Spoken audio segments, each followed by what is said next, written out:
ಪ್ರದೇಶದ ಅದ್ಭುತವಾದಂಥ ಕಲೆ ಅದು ಯಕ್ಷಗಾನ ಅಥವಾ ತಾಳಮದ್ದಲೆ, ಹೇಗೆ ತೆಗೆದುಕೊಳ್ಳಿ. ಎಲ್ಲ ಕಡೆಗಳ ಕಲೆಗಳು ಪ್ರಾಶಸ್ತ್ಯವೇ. ಹೀಗೆ ಆ ಕಥೆಯಲ್ಲಿ ಅದು ಪ್ರಲಾಪ ಬಂತು. ಕಾರತ್ರ ಮುಂದೆ ಬನ್ನಿ, ಹಿರಿಯರು ತಪ್ಪಿದ್ರೆ ಹೇಳಿ ನೀವು ಶಿವರಿದ್ದಾರೆ. ಭಗೀರಥ ಪ್ರಯತ್ನ ಪಟ್ಟು ಗಂಗೆನ ಭೂಮಿಗೆ ತರಲಿಕ್ಕೆ ಪ್ರಯತ್ನ ಮಾಡಿದ, ಸಫಲನಾದ. ಗಂಗೆ ಹೊರಟು ಭೂಮಿಗೆ, ಆದರೆ ಗಂಗೆ ನೇರ ಬರಬೇಕು ಬಂದರೆ ಭೂಮಿಯ ಒಡೆದೋದೀತಂತೆ. ಅದು ಅಷ್ಟು ಶಕ್ತಿಶಾಲಿ. ಆಕೆ ನಾನು ಬರ್ತೇನೆ ಭಗೀರಥ, ಆದರೆ ನನ್ನನ್ನು ಯಾರಾದರೂ ಧರಿಸಿ ಅವರ ಮುಖಾಂತರ ನಾನು ಈ ಭೂಮಿಗೆ ಬರಬೇಕು, ಇಳೆಗೆ ಬರಬೇಕು, ಇಳೆ ತಂಪಾಗಿರಿಸಲಿಕ್ಕೆ, ಇಳೆ ಪ್ರಳಯದಂತೆ ಛಿದ್ರ ಮಾಡಲಿಕ್ಕೆ ಅಲ್ಲ ಅಂತ. ನಾನು ನನ್ನ ಲೌಕಿಕ ಭಾಷೆಯಲ್ಲಿ ಮಾತಾಡೋದು, ಅರ್ಥಧಾರಿಗಳು ಮಾತಾಡಿದಾಗೆ ಮಾತಾಡೋದಿಲ್ಲ. ಆವಾಗ ಕಟ್ಟೆ ಕಡೆಗೆ ಅವಳೇ ಸೂಚಿಸಿದಂತೆ, ಆ ಮಹಾತಾಯಿ ಸೂಚಿಸಿದಂತೆ ಈಶ್ವರ ಅದನ್ನು ಧರಿಸಲಿಕ್ಕೆ ಯೋಗ್ಯವಾದಂಥ ಶಕ್ತಿವಂತ ಪ್ರಭು ಈಶ್ವರ ಮಹದೇಶ್ವರ ಆ ಮಂಜುನಾಥ ಅಂತ ನಿಶ್ಚಯ ಆಯ್ತಂತೆ. ಮಂಜುನಾಥನ ಜಡೆಯಲ್ಲಿ, ಆ ಪ್ರಭು ಈಶ್ವರನ ಜಡೆಯಲ್ಲಿ ಆ ಅವನನ್ನು ಸ್ತುತಿಸಿದಾಗ ಆತ ಅದನ್ನು ಒಪ್ಪಿ ತನ್ನ ಜಡೆಯಲ್ಲಿ ಗಂಗೆಯನ್ನು ಧರಿಸಿ ಭೂಮಿಗೆ ಇಳೆಯಾಗಿ ಇಡೀ ನಮ್ಮನ್ನು ಸಮುದ್ರವಾಗುವಂತೆ ಮಾಡಿದಂತೆ. ಭಗೀರಥನ ಪ್ರಯತ್ನಕ್ಕೆ ಮಹದೇಶ್ವರನ ಆ ಸಾರಥ್ಯ, ಅದು ಧರಿಸುವಂಥ ಸಾರಥ್ಯ ಧಾರಣಾಶಕ್ತಿ ಇಲ್ಲದಿದ್ದರೆ ಭೂಮಿ ಖಂಡಿತ ತಂಪಾಗ್ತಿರಲಿಲ್ಲ. ಇವತ್ತು ಶತಶತಮಾನದಿಂದ, 500 ವರ್ಷ ಹೇಳ್ತೇವೆ, ಕೆಲವರು 600 ಹೇಳ್ತಾರೆ, ಶತಶತಮಾನದಿಂದ ಲವಕುಶರು ಸ್ಥಾಪಿಸಿದಂತಹ ಪ್ರಭು ಶ್ರೀರಾಮ ಅಯೋಧ್ಯೆಯ ಆ ಮಂದಿರ ಅಂತ ಹೇಳ್ತಾರೆ. ಲವಕುಶ ರಾಮನ ಮಕ್ಕಳು ಅಲ್ವಾ ಜೋಶಿಯವರೇ? ಹೀಗೆ ಪುರಾಣದಲ್ಲಿಯೋ ಅಥವಾ ಕಥೆಗಳಲ್ಲಿ, ಪುರಾಣ ಅಂದರೆ ಆವಾಗದ ಇತಿಹಾಸ ತಾನೆ. ನಂತರದ ಬೇರೆ ಬೇರೆ ಕಾಲಧರ್ಮದಲ್ಲಿ ಏನೇನೋ ಪ್ರಕೃತಿ ಅದು ನಾಶವೋ ಅಥವಾ ಮಗನೊಮ್ಮೆ ಸಂಭವಾಮಿ ಯುಗಯುಗಿ ಎನ್ನುವಂಥದ್ದಕ್ಕೆ ಪ್ರೇರಣೆಯೋ ಬೇರೆ ಬೇರೆ ನೆಲೆಗಳಲ್ಲಿ ಆದಾಗ, ಮಗದೊಮ್ಮೆ ಅಂತಹ ಸಂದರ್ಭ ಬಂದು ಒದಗಿದಾಗ ಎಲ್ಲರ ಮನೆಗೆದ್ದು ಎಲ್ಲರ ಮನೆಗೆ ಬೆಳಕಾಗುವಂಥ ಪ್ರಭು ಶ್ರೀರಾಮಚಂದ್ರನ ಪ್ರತಿಷ್ಠಾ ಮುಹೂರ್ತದ ನಾವೆಲ್ಲ ಭಗೀರಥರು, ಇಲ್ಲಿದ್ದವರು ಮಾತ್ರ, ಇಡೀ ವಿಶ್ವದಲ್ಲಿ ಇರುವವರೆಲ್ಲ ಭಗೀರಥರು. ನಮ್ಮೆಲ್ಲರ ಭಾವನೆಗಳ ಪ್ರಯತ್ನ ಅದಕ್ಕೆ ಸರ್ವಶಕ್ತ ಅಸ್ತು ಮಾಡಿದ. ನಮ್ಮೆಲ್ಲರ ಭಾವನೆಗಳ ಎಲ್ಲರ ಪಾಲು, ಎಲ್ಲರದು ಸಮಪಾಲೆ. ಅಳಿಲು ಆಗ್ತಿರ್ಲಿಲ್ಲಂತೆ. ಇವತ್ತಿನ ಟೆಕ್ನಿಕಲ್ ಭಾಷೆ ಹೇಳಿದರೆ ಇಟ್ಸ್ ಎ ಬಾಂಡಿಂಗ್ ಮೆಟೀರಿಯಲ್ ಅಲ್ವಾ ಡಾಕ್ಟ್ರೆ? ಇಲ್ಲಿ ಇದ್ದಾರಲ್ಲ ನಮ್ಮ, ಎಲ್ಲಿದ್ದಾರೆ, ರಾಮಕೃಷ್ಣ ಇದ್ದಾರೆ. ಈ ಬಾಂಡಿಂಗ್ ಅಂದರೆ, ಆದರೆ ರಾಮಚಂದ್ರ 3 ಗೆರೆಗಳಲ್ಲಿ ಎಳೆದು ಶಾಶ್ವತವಾಗಿ ಅದಕ್ಕೆ ಅನುಗ್ರಹ ಮಾಡಿದಂತೆ. ಅಂತಹ ಶಾಶ್ವತವಾದ ಅನುಗ್ರಹಕ್ಕೆ ಪಾತ್ರರಾಗುವಂಥ ಬಯಕೆ ನಮ್ಮೆಲ್ಲ ಭಗೀರಥರದ್ದು. ನಾವೆಲ್ಲ ಭಗೀರಥರು. ನಮಗೆ ಭಗವಂತ ಅಂತ ಒಂದು ಶಾಶ್ವತವಾದಂಥ ವಸ್ತು ಕೊಡಪ್ಪ ಅಂತ. ಆದರೆ ಒಬ್ಬೊಬ್ಬರಿಗೆ ಒಂದೊಂದು ಪಾಲು. ಈ ಭಗೀರಥದ ವ್ಯವಸ್ಥೆಗಳಲ್ಲಿ ಅನೇಕ ಸಂತರುಗಳು, ಮಹಂತರುಗಳು, ಸಾಧಕರು, ರಾಜಕಾರಣಿಗಳು, ಆಳುವವರು, ಎಲ್ಲದಕ್ಕಿಂತಲೂ ಮಿಗಿಲಾಗಿ ಕರಸೇವಕರು ತದನಂತರದ ದಿನಗಳಲ್ಲಿ ಅವರ ಪಾತ್ರ ಬಹಳ ಹಿರಿದಾದರು. ಲಕ್ಷ ಲಕ್ಷ ಜನ ತಮ್ಮನ್ನು ತಾವು ಅದಕ್ಕೆ ಅರ್ಪಣೆ ಮಾಡಿಕೊಂಡಿದ್ದಾರೆ, ಸಮರ್ಪಣೆ ಮಾಡಿಕೊಂಡಿದ್ದಾರೆ. ಅದು ಆತ್ಮಾಹುತಿಯೋ ಅಥವಾ ಇಲ್ಲ ಯೋಧರಂತೆ ದೇಶಕ್ಕೆ ತಮ್ಮನ್ನು ತಾವು ಅಥವಾ ಧರ್ಮಕ್ಕೆ, ಇಡೀ ವಿಶ್ವಕ್ಕೆ ತಮ್ಮನ್ನು ಸಮರ್ಪಿಸಿಕೊಂಡದ್ದು. ಹೀಗೆ ಮುಂದಕ್ಕೆ ಹೋಗ್ತಾ ಹೋಗ್ತಾ ಇವತ್ತು ನಮ್ಮೆಲ್ಲರ ಪ್ರಯತ್ನದ ಫಲಶ್ರುತಿ ಅದನ್ನು ಧರಿಸುವಂಥ ಒಬ್ಬ ವ್ಯಕ್ತಿ ನಮ್ಮ ಮುಂದೆ. ಅದಕ್ಕೆ ಅನುಗ್ರಹ ಮಾಡುವಂಥ ವ್ಯವಸ್ಥೆಗಳ ಹಿಂದೆ ಬಹುಶಃ ಅವರ ಜೀವನದ ಸಂಕಲ್ಪ, ಅವರ ಯತಿ ಪರಂಪರೆಯ ಸಂಕಲ್ಪ, ಅದರ ಸಾಕ್ಷಾತ್ಕಾರದ ಸಂಭ್ರಮಾಚರಣೆ, ಅದೇ ಪರಮ ಪೂಜ್ಯ ವಿಶ್ವೇಶತೀರ್ಥ ಶ್ರೀಪಾದಂಗಳವರು ಮೇಲ್ಗಡೆ ಕುಳಿತುಕೊಂಡು ನಮ್ಮನ್ನು ಹರಸ್ತಾ ಇದ್ದಾರೆ. ಆ ಸಾಕ್ಷಾತ್ಕಾರದ ಸುಖಾನುಭವ ಭಾವನೆಗಳನ್ನು ಉಕ್ಕಿ ಬರ್ತದೆ. ಒಂದರ್ಥದ ದುಃಖ ಮನಸ್ಸಿನಲ್ಲಿ ಬರ್ತದೆ. ಆ ದುಃಖ ಅಂತ ಹೇಳಿದರೆ ಸಂಭ್ರಮದ ದುಃಖ. ಅದು ಅವರು ಅನುಗ್ರಹಿಸುವ ಅದರ ಫಲಶ್ರುತಿ ನಮ್ಮೆಲ್ಲರ, ನಮ್ಮ ಜೊತೆಗೇ ಇರುವಂತಹ ಪರಮ ಪೂಜ್ಯ ವಿಶ್ವಪ್ರಸನ್ನ ತೀರ್ಥ ಶ್ರೀಪಾದರು ಇವತ್ತು ಅದರ ಸಂಕಲ್ಪದ ವ್ಯವಸ್ಥೆಗಳಲ್ಲಿ ಈಗ ಕಾರಿನಲ್ಲಿ ಹೋಗ್ತಾ ಇದ್ದಾರೆ. ಯಾವುದೇ ರೀತಿಯ ಕೈಯಲ್ಲಿ ಯಾವುದೇ ವಸ್ತುಗಳನ್ನು ಹಿಡಿದುಕೊಳ್ಳುವಂತಿಲ್ಲ. ಯಾಕಂದರೆ ಭಾರತದ ಒಂದರ್ಥದ ಸಂರಕ್ಷಣೆಯ ವ್ಯವಸ್ಥೆ. ನಾವು ತುಂಬ ಭಾವನಾತ್ಮಕವಾಗಿ ನೇರ ಮಾತಾಡೋದಿಲ್ಲಲ್ವ ಅವರು ವಿಡಿಯೋದಲ್ಲಿ ಅಂತ ಹಾಗೆ ತಿಳಿದುಕೊಳ್ಳಬಾರದು. ಯಾವುದೂ ತೆಗೆದುಕೊಂಡು ಹೋಗುವಾಗಿಲ್ಲ, ಯಾವುದೂ ಮಾಡುವಾಗಿಲ್ಲ. ನಾನು ಬೆಳಿಗ್ಗೆ ಅವರ ಪರ್ಸನಲ್ ಸೆಕ್ರೆಟರಿ ಕೃಷ್ಣ ಭಟ್ ಹತ್ರ ಮಾತಾಡಿದೆ, ವಿಷ್ಣು ಹತ್ರ ಮಾತಾಡಿದೆ. ಎಲ್ಲರಿಗೂ, ನಮ್ಮೆಲ್ಲರ ಜನಪ್ರತಿನಿಧಿ ಯತಿ ಪರಂಪರೆಯಿಂದ ಇಡೀ ದಕ್ಷಿಣ ಭಾರತಕ್ಕೆ ಅವರಾದರೆ ನಮ್ಮೆಲ್ಲರ ಪ್ರತಿನಿಧಿಗಾಗಿ ಅನೇಕಾನೇಕ ಜನರಿಗೂ ಅವಕಾಶವನ್ನು ಸರ್ಕಾರ ಕಲ್ಪಿಸಿದೆ. ಆದರೆ ಅದರೆಲ್ಲ ಪ್ರಮುಖ ಸ್ಥಾನದಲ್ಲಿ ಪೂಜ್ಯ ವೀರೇಂದ್ರ ಹೆಗ್ಗಡೆಯವರು ಅವರು ಇವತ್ತಲ್ಲಿ ಉಪಸ್ಥಿತರಿದ್ದಾರೆ. ಇದೆಲ್ಲ ಭಾವನಾತ್ಮಕ ಕ್ಷಣ. ಆದರೆ ಪ್ರತಿಷ್ಠೆಯ ವ್ಯವಸ್ಥೆಗಳಲ್ಲಿ ಪರಮ ಪೂಜ್ಯ ವಿಶ್ವಪ್ರಸನ್ನ ತೀರ್ಥ ಶ್ರೀಪಾದರು ಬಹುಶಃ ಮೊನ್ನೆ ಹೀಗೆ ಬಂತು ದ್ವಂದ್ವಗಳು, ಅಲ್ಲಿ ಆ ಮಠ ಈ ಮಠ, ಅವರ ಅನುಗ್ರಹ ಇಲ್ಲ, ಅವರ ಅದಕ್ಕೆ ಅಭಿಪ್ರಾಯ. ಪೂಜ್ಯ ಶೃಂಗೇರಿ ಜಗದ್ಗುರುಗಳ ಒಂದೇ ಒಂದು ಮಾತು, ವ್ಯರ್ಥಾಲಾಪಕ್ಕೆ, ವ್ಯರ್ಥ ಆರೋಪ ಅಲ್ಲ, ವ್ಯರ್ಥ ಸಂವಾದಕ್ಕೆ ಅವಕಾಶವಿಲ್ಲ. ನಾವೆಲ್ಲರೂ ಆ ಪ್ರತಿಷ್ಠೆಯಲ್ಲಿ ನಮ್ಮ ನಮ್ಮ ಸ್ವಸ್ಥಾನದಲ್ಲಿ ಅದಕ್ಕೆ ಶಕ್ತಿ ತುಂಬುವ ಕೆಲಸ ಮಾಡ್ತಾ ಇದ್ದೇವೆ ಅಂತ ಹೇಳಿ ದೊಡ್ಡದಾದಂಥ ಮಾತುಗಳಿಗೆ.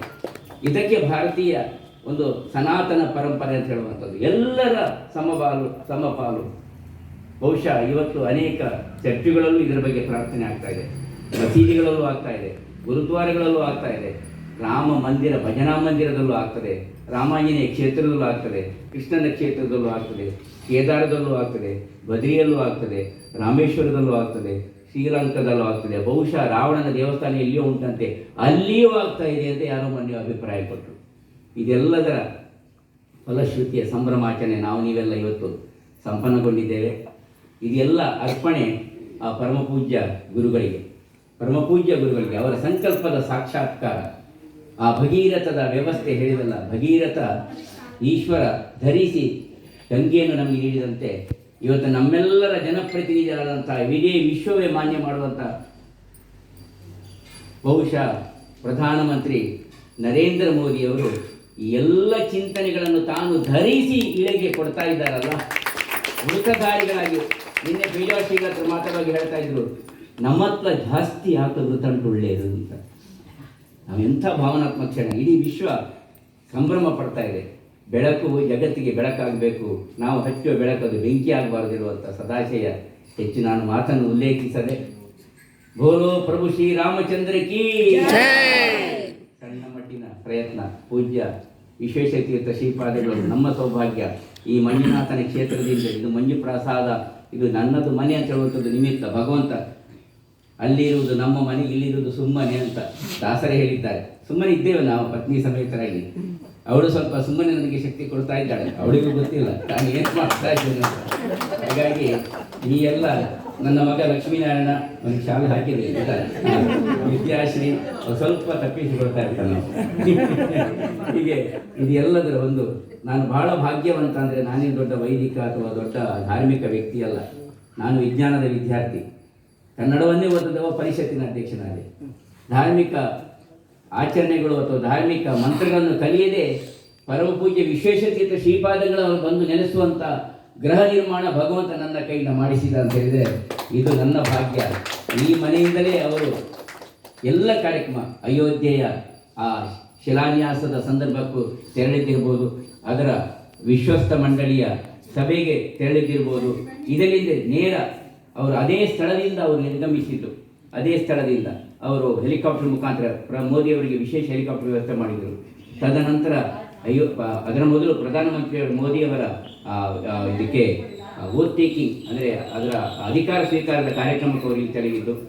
ಹೀಗೆ ಇಲ್ಲಿಂದಲೇ ತೆರಳಿ ಆ ದಿವಸ ವಿಶ್ವಪ್ರಸನ್ನ ತೀರ್ಥ ಶ್ರೀಪಾದರ ನೇಮಕಾತಿಯ ಬಯಕೆಯ ಇಂಗಿತವನ್ನು ಅವರು ಪೂರ್ವ ನಿರ್ಧರಿತ, ನಾನು ಕೊರೋನಾದ ಮೊದಲೇ ನಾನು ಅಲ್ಲಿ ಹೋಗಿ ವೈಕುಂಠಕ್ಕೆ ಹೋಗಿ ನೆಲೆ ನಿಲ್ತೇನೆ ಅಂತ ಹೇಳುವಂಥದ್ದು. ಅಂದರೆ ಬರೆದದ್ದು ಎಲ್ಲದಕ್ಕಿಂತ ಅದೃಷ್ಟ ವಿಶ್ವಪ್ರಸನ್ನ ತೀರ್ಥ ಶ್ರೀಪಾದರು.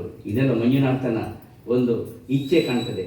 ಎಲ್ಲ ಕ್ಷೇತ್ರಗಳು ತೆರಳಿ ಎಲ್ಲ ಕಣ್ವ ತೀರ್ಥದಲ್ಲಿ ಸಮುದ್ರ ಸ್ನಾನವನ್ನು ಮಾಡ್ತಾ ಆ ಕಣ್ವ ಮಹರ್ಷಿಗಳ ಕ್ಷೇತ್ರದಿಂದ ಕಟ್ಟ ಕಡೆಗೆ ಆ ದಿವಸ ಅವರು ಬೆಂಗಳೂರಿನಲ್ಲಿದ್ದು ಬೆಂಗಳೂರಿನಿಂದ ದೇವರ ಪೂಜೆ ಮಾಡಿ ದೇವರ ಪೆಟ್ಟಿಗೆಯನ್ನು ಅವರು ನಾಗಪುರಕ್ಕೆ ವಾಹನದಲ್ಲಿ ಕಳಿಸಿ ವಿಮಾನ ಪರಿಷತ್ತಿನ ಪರವಾಗಿ ಗೌರವವನ್ನು ಸ್ವೀಕಾರ ಮಾಡಿ ನಮ್ಮೆಲ್ಲರ ಪ್ರಾಯರಾಗಿ ದೇವರಿಗೆ ಆರತಿ ಮಾಡಿ ವಿಶ್ವೇಶತೀರ್ಥ ಶ್ರೀಪಾದಗಳವರು ಉತ್ತರ ಆರಾಧನೆ ಅಂತ ಹೇಳಿದರು. ಪ್ರಥಮ ಆರಾಧನೆ ಬೆಂಗಳೂರಿನಲ್ಲಿ ಮಾಡಿದರೆ ಮಧ್ಯ ಆರಾಧನೆ ಅವರು ಬೆಂಗಳೂರಿನಲ್ಲಿ ಪೂರೈಸಿ ಇಲ್ಲಿ ಬಂದು ಉತ್ತರಾರಾಧನೆ ಅಂತ ಅವರಿಗೆ ಮಾಲೆ ಹಾಕಿ ಆರತಿ ಮಾಡಿ ಗೋವುಗಳಿಗೆ ನಮಸ್ಕರಿಸಿ ಇಲ್ಲಿಂದಲೇ ನಾಗಪುರಕ್ಕೆ ವಿಶೇಷ ವಿಮಾನದಲ್ಲಿ ಅದೇ ಸ್ಥಳದಿಂದ ತೆರಳಿದ್ದರು ಅಂತ ಹೇಳಿದರೆ ಇದು ಭಗವಂತನ ಇಚ್ಛೆ, ಇದು ಮಂಜುನಾಥನ ಇಚ್ಛೆ, ಇದು ನಮಗೆಲ್ಲರಿಗೆ ಮಾಡಿದ ಅನುಗ್ರಹ ಅಂತ ಹೇಳ್ತಾ ದೀಪ ಪ್ರಜ್ವಲದೊಂದಿಗೆ ಕಾರ್ಯಕ್ರಮಕ್ಕೆ ತಾವೆಲ್ಲರೂ ಚಾಲನೆ ನೀಡಬೇಕು. ನಾನು ನಿನ್ನೆ ಮಂಜುನಾಥ ದೇವರ ಉತ್ಸವದ 7ನೇ ದೀಪದಲ್ಲಿ ಹೇಳಿದ್ದೆ, ಪ್ರಥಮ ಯಾರು ಬರ್ತಾರೋ ಅವರು ದೀಪ ಹಚ್ಚೋದು ಅಂತ. ಪೂರ್ಣಿಮಾರಾವ್ ಪೇಜಾರ್ ಅವರು ಪ್ರಥಮ ಬಂದಿದ್ದಾರೆ. ಸಿ.ಪಿ. ಕಾಮತ್ರು ಓರ್ವ ಏನು ಕರಸೇವಕರಾಗಿ ಪ್ರಥಮ ಬಂದಿದ್ದಾರೆ. ಹಿರಿಯರಾದಂಥ ರತ್ನಾಕರ ನಾಯಕರು ದ್ವಿತೀಯವಾಗಿ ಬಂದಿದ್ದಾರೆ. ಬನ್ನಿ ರತ್ನಾಕರ ನಾಯಕರು, ಇಲ್ಲಿ ಬನ್ನಿ ಕುತ್ಕೊಳ್ಳಿ. ವಿದ್ವಾಂಸರಾದಂಥ ಪ್ರಭಾಕರ್ ಜೋಶಿಗಳಾಗಲಿ, ನಿತ್ಯಾನಂದ ಕಾರಂತರಾಗಲಿ ಇವರ ಉಪಸ್ಥಿತಿ. ದಂಪತಿಗಳಾಗಿ ನಮ್ಮ ಡಾಕ್ಟರ್ ಅವರು ಮಲ್ಲಿಕಾರ್ಜುನ್ ಮತ್ತು ಶ್ರೀಮತಿ ಶೋಭಾ ಅವರು ಬಂದಿದ್ದಾರೆ. ಬಂದು ದೇವರಿಗೆ ಅರ್ಪಣೆ ಮಾಡಿದ್ದಾರೆ. ನಮ್ಮ ಊರಿನ ಪಟೇಲರು ಶೇಖರ್ ರಾಯರು ದಂಪತಿ ಸಮೇತ ಸೂರ್ಯಶೇಖರ ರಾಯರು ಸೂರ್ಯನಾರಾಯಣ ದೇವಸ್ಥಾನದ ಶಿಲೆಯ ಅವರು ಅದರ ಅಧಿಕಾರಸ್ಥರವರು ಅವರು ಬಂದಿದ್ದಾರೆ. ಹೀಗೆ ನಾನು ಅವರಿವರನ್ನು ಯಾರು ಮಾಡದೆ ಭಜನಾ ವ್ಯವಸ್ಥೆಯ ನೆಲೆಗಳಲ್ಲಿ ಪ್ರಮುಖರಾದಂಥ ಪೂರ್ಣಿಮಕ್ಕನ್ನು ನೀವೇ ಹೇಳಬೇಕು. ಮತ್ತೆ ಮಂಜುಳಾ ಪ್ರಭಾಕರ್ ಇದ್ದಾರೆ, ಮತ್ತೆ ಶಶಿಪ್ರಭಾ ಇದ್ದಾರೆ, ರಮಾಮಣಿ ಅಧ್ಯಕ್ಷರಿದ್ದಾರೆ. ಎಲ್ಲರೂ ನಾನು ವಿಶೇಷವಾಗಿ ನಾನು ಗಂಡಸರ ಬಗ್ಗೆ ಹೆಚ್ಚು ಪ್ರಸ್ತಾಪ ಮಾಡುವುದಿಲ್ಲ ಅಲ್ವಾ ಮೈಯರೇ? ಹೀಗೆ ಎಲ್ಲರನ್ನು ಹೇಳ್ತಾ ಮಾಧ್ಯಮ ಬಂಧುಗಳು ಸಮಯಕ್ಕೆ ಸರಿಯಾಗಿ ಬಂದಿದ್ದಾರೆ. ನಮ್ಮೆಲ್ಲರ ಉಪಸ್ಥಿತಿ ಇದು ಭಾಗ್ಯವಯ್ಯ. ದೀಪ ಪ್ರಜ್ವಲದೊಂದಿಗೆ ಕಾರ್ಯಕ್ರಮಗಳು ಆರಂಭವಾಗಿ ನಿಮ್ಮಿಂದ ಮಂಗಳದ ಘೋಷಗಳು ಆಗಲಿ ಅಂತ ಹೇಳ್ತಾ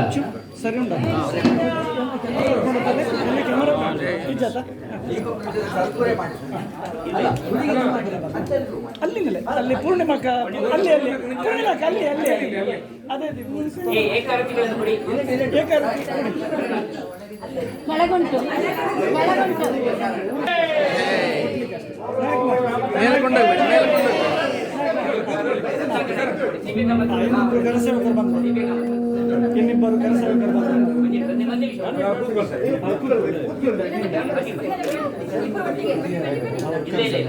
ಕೂತ್ಕೊಳ್ಳಿ. ಕಲ್ಕುರು ಒಂದು ನಿಮಿಷ ಉಳಿಸ್ತಾ ಇದ್ದಾರೆ. ಜೋಶಿ ಕ್ಯಾಮರಾ ಕೆಳಗೆ ದೀಪಂ ಜ್ಯೋತಿ ಪರಬ್ರಹ್ಮ ದೀಪಂ ಜ್ಯೋತಿ ಜನಾರ್ದನ ದೀಪೇನ ಹರತಿ ಪಾಪಾನಿ ಸಂಧ್ಯಾ ದೀಪಂ ನಮೋಸ್ತುತೇ ದೀಪಂ ನಮೋಸ್ತುತೇ ಅಸತೋ ಸದ್ಗಮಯ ತಾಮಸೋ ಜ್ಯೋತಿರ್ಗಮಯ ಮೃತ್ಯೋರ್ಮಾ ಅಮೃತಂಗಮಯ. ಓಂ ಶಾಂತಿ ಶಾಂತಿ ಶಾಂತಿ. ಶ್ರೀರಾಮ ರಾಮೇತಿ ರಮೇ ರಾಮೇ ಮನೋರಮೇ ಸಹಸ್ರನಾಮ ತತ್ತುಲ್ಯಂ ರಾಮನಾಮ ವರಾನನೆ.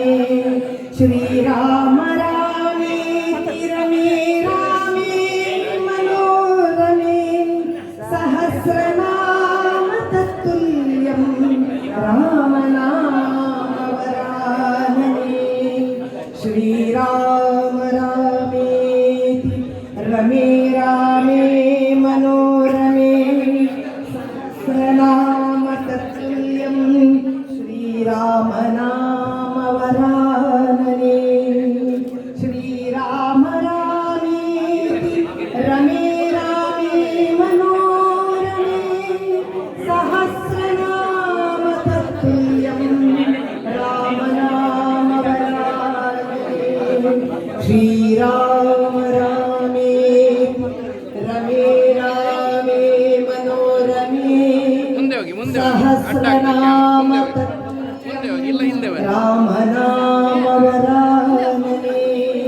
ಶ್ರೀರಾಮ ರಾಮೇತಿ ರಮೇ ರಾಮೇ ಮನೋರಮೇ ಸಹಸ್ರನಾಮ ತತ್ತುಲ್ಯಂ ಶ್ರೀರಾಮ ನಾಮ ವರಾನನೆ.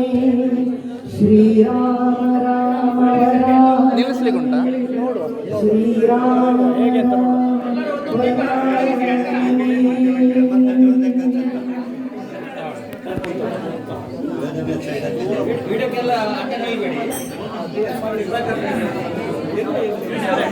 ಅಲ್ಲಲ್ಲ ನಮಗೆ ಎಲ್ಲರೂ ಹೇಳಿಕೊಟ್ಟ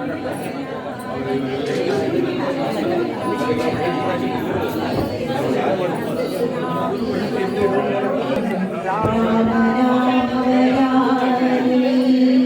श्री राम राम रामेति रमे रामे मनोरमे सहस्रनाम तत्तुल्यं राम नाम वरानने श्री राम राम रामेति रमे रामे मनोरमे सहस्रनाम तत्तुल्यं राम नाम वरानने श्री राम राम रामेति रमे रामे मनोरमे सहस्रनाम तत्तुल्यं राम नाम वरानने श्री राम राम रामेति मनोरमे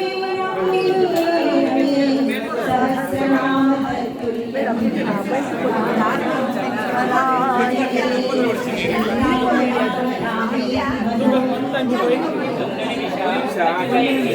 ಮಧ್ಯ ದಾಳಿ ಮಾಡಿ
ಸತ್ಯನಾರಾಯಣ ಕಾಮತ್ರವರು, ವಿನಾಯಕ್ ಶೆಟ್ ಅವರು, ವಿಜಯೇಂದ್ರ ಅವರು, ಸಂತೋಷ್ ನಾಯಕ್, ನೀನು ಹೋಗಿದ್ದೆ ಕರೆಸಬೇಕು,